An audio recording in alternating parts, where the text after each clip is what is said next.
Okay, welcome to this final video I'm going to do. This looks at what you need to know for paper 3. It's going to try and answer two questions. What are the sort of questions in the exam, what you need to know for the exam. So let's get started.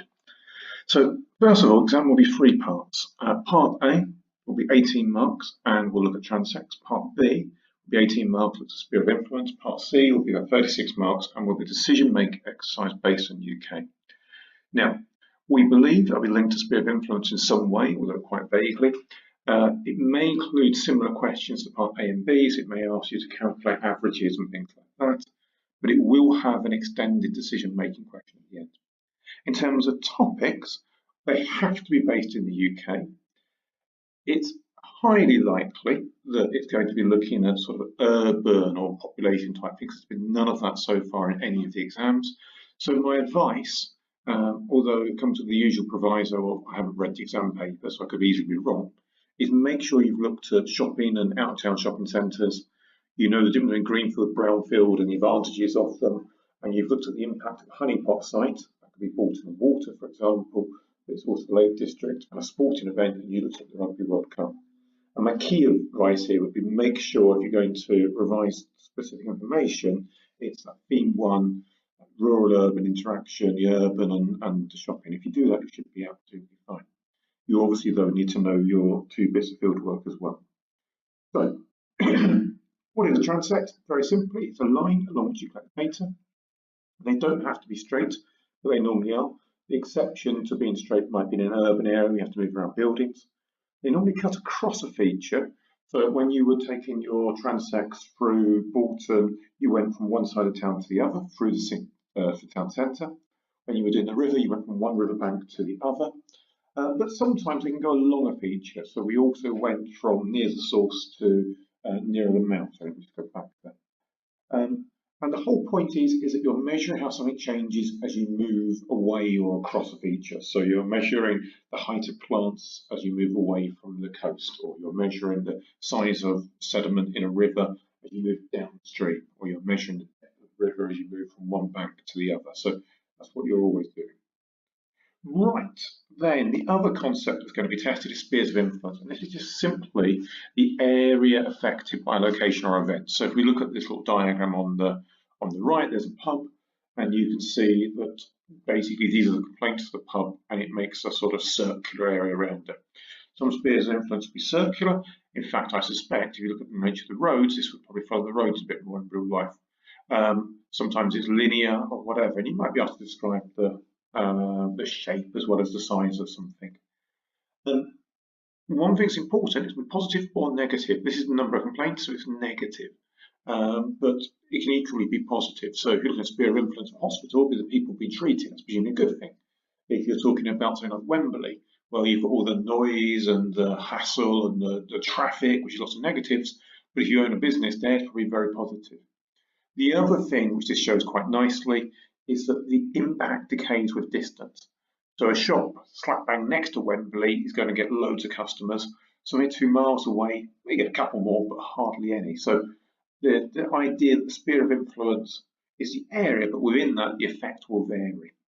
So there are 2 concepts being tested on section A, transect, section B, spheres of influence. Let's have a look then and see the sorts of questions. Well, there are broadly 6 themes that they're going to ask you about. Drawing up hypotheses are questions to be tested. How you carry out your field work, including sampling strategy or completing surveys. You might be able to annotate a photo, for example. Presenting data, which can be either completing a graph or explaining which graph you'd use. Analysing data, which could be calculating mean, median, mode, for example, or interquartile range, or even describing data and patterns. Drawing conclusions and evaluating data and methods, and we'll talk about those in turn. So, drawing up hypotheses. Hypotheses are a question that can be tested, and it should be something that can be true or false. Most likely, these are going to be based on your transects. And with a transect, it's always that something will change over distance. So, for example, a student investigating the height of buildings from the CBD to the edge.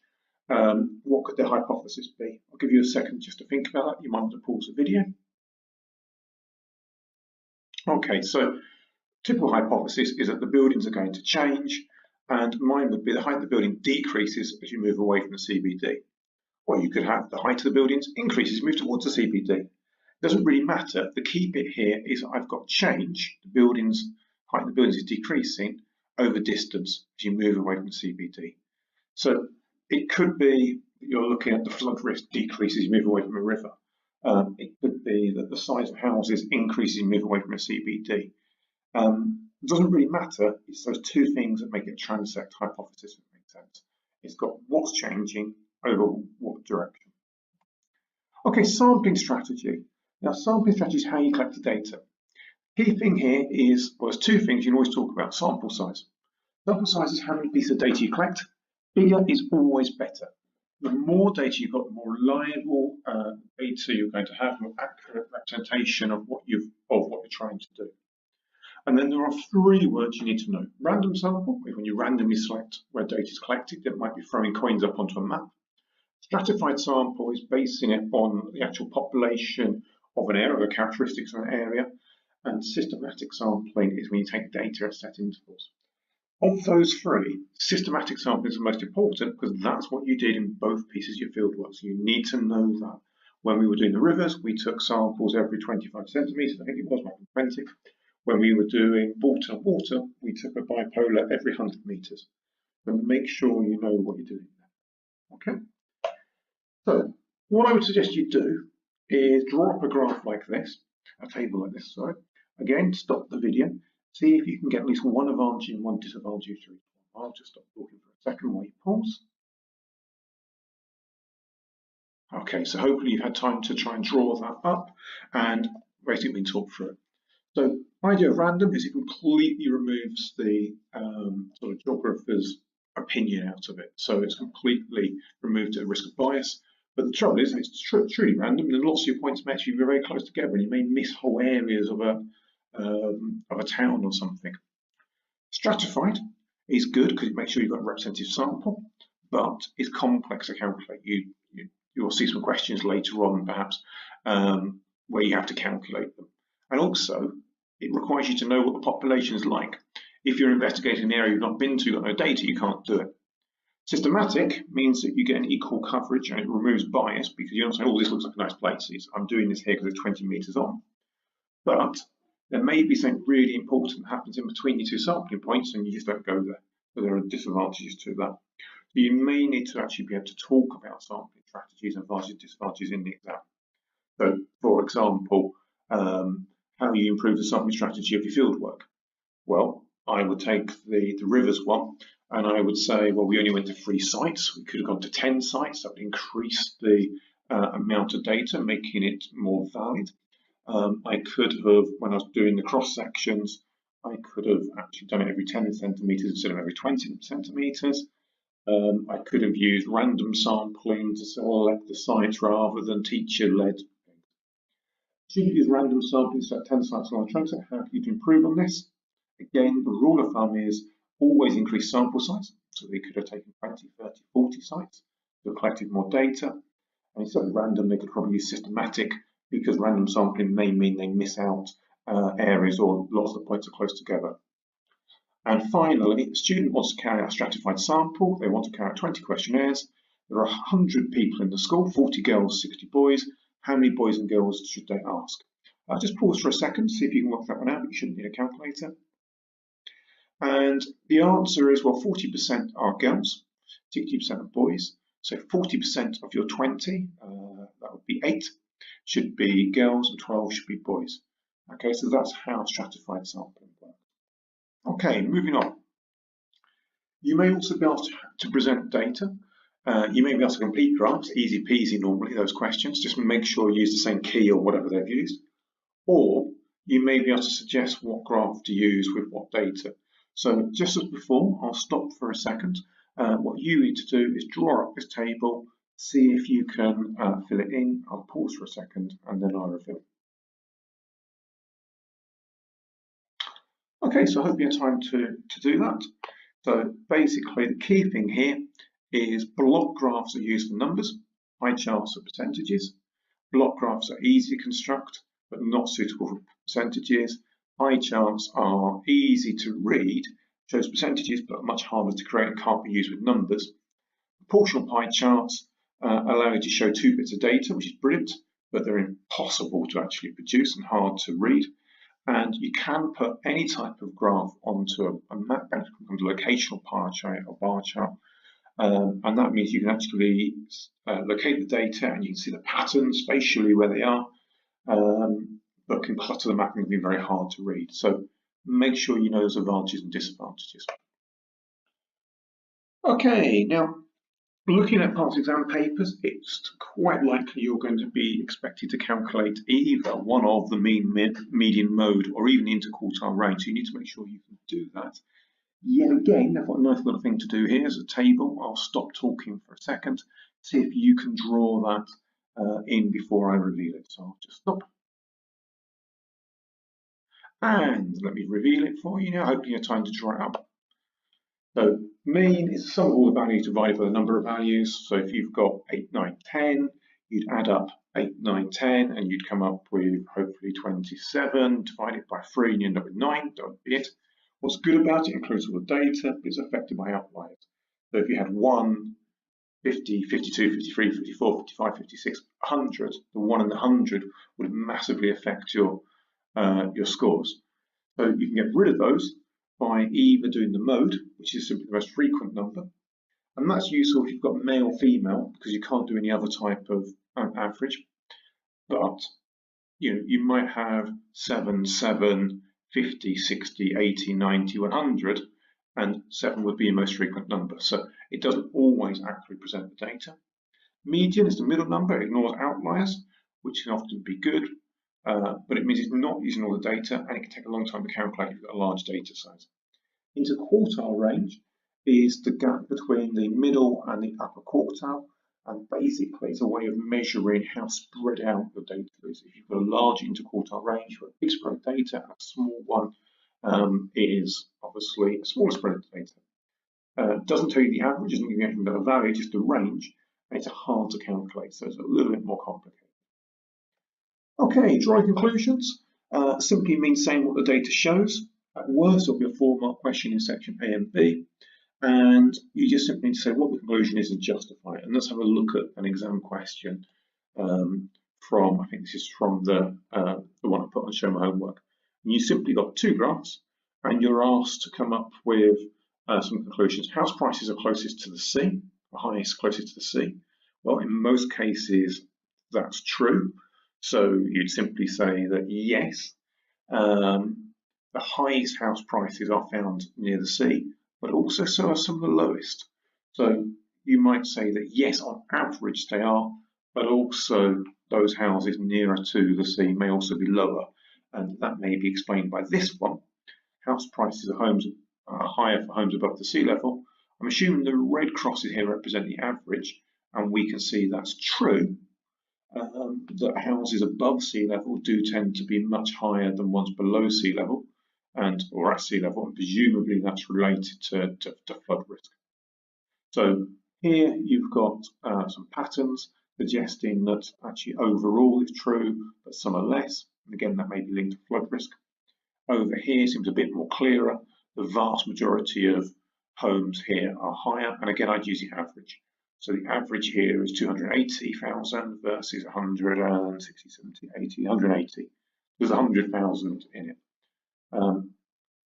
Sorry about that. So that's what we mean by drawing conclusions. So you'd be looking at hypotheses and saying whether they're true or not, but making sure you use numbers because it's saying use the evidence in these 2 graphs.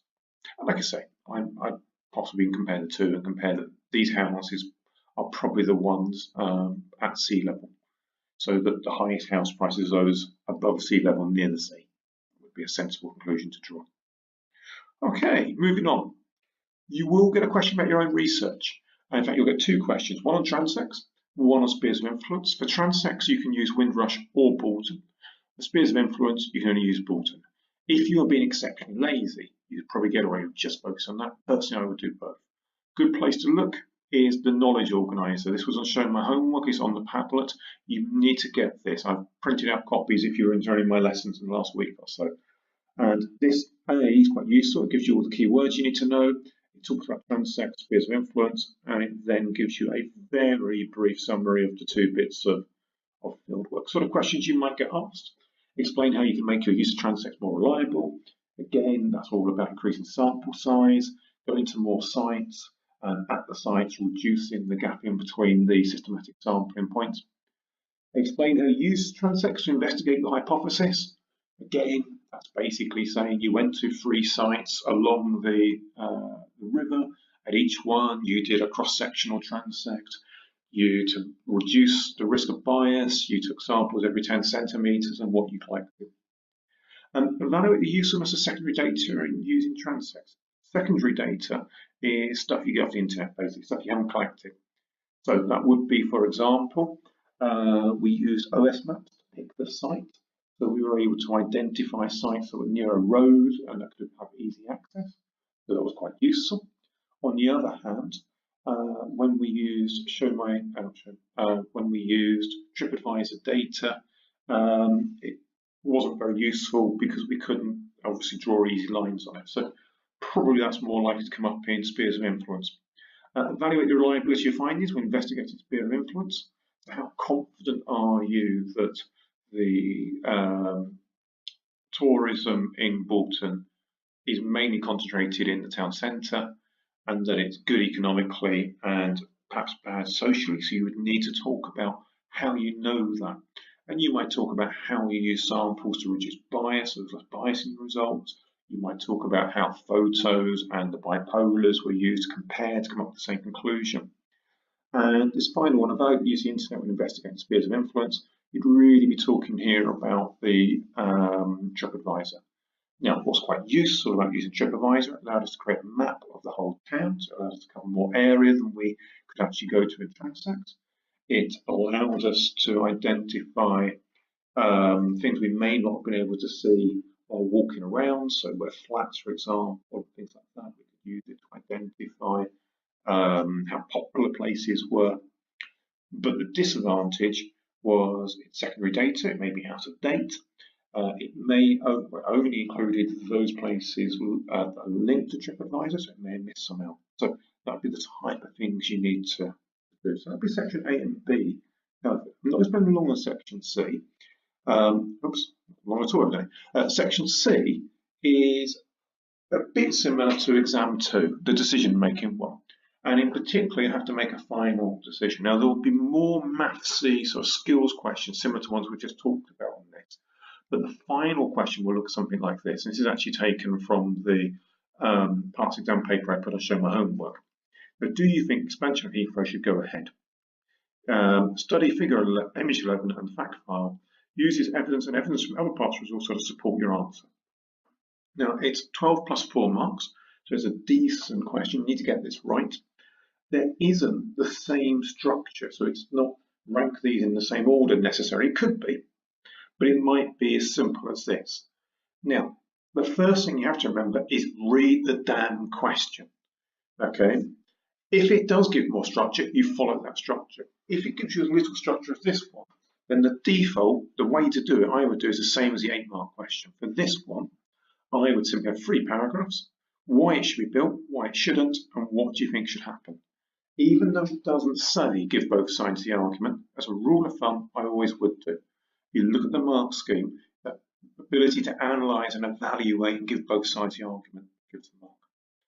So have a look at that. Look on the Padlet, you will find exam questions there. I'll put this guidance on here, obviously, and I'll put some other sort of questions that you can have a go at that I was using early in this week. If there are any questions, don't hesitate to contact me, mbrown@henrybox.sca.uk. And good luck, and I will see you in the exam.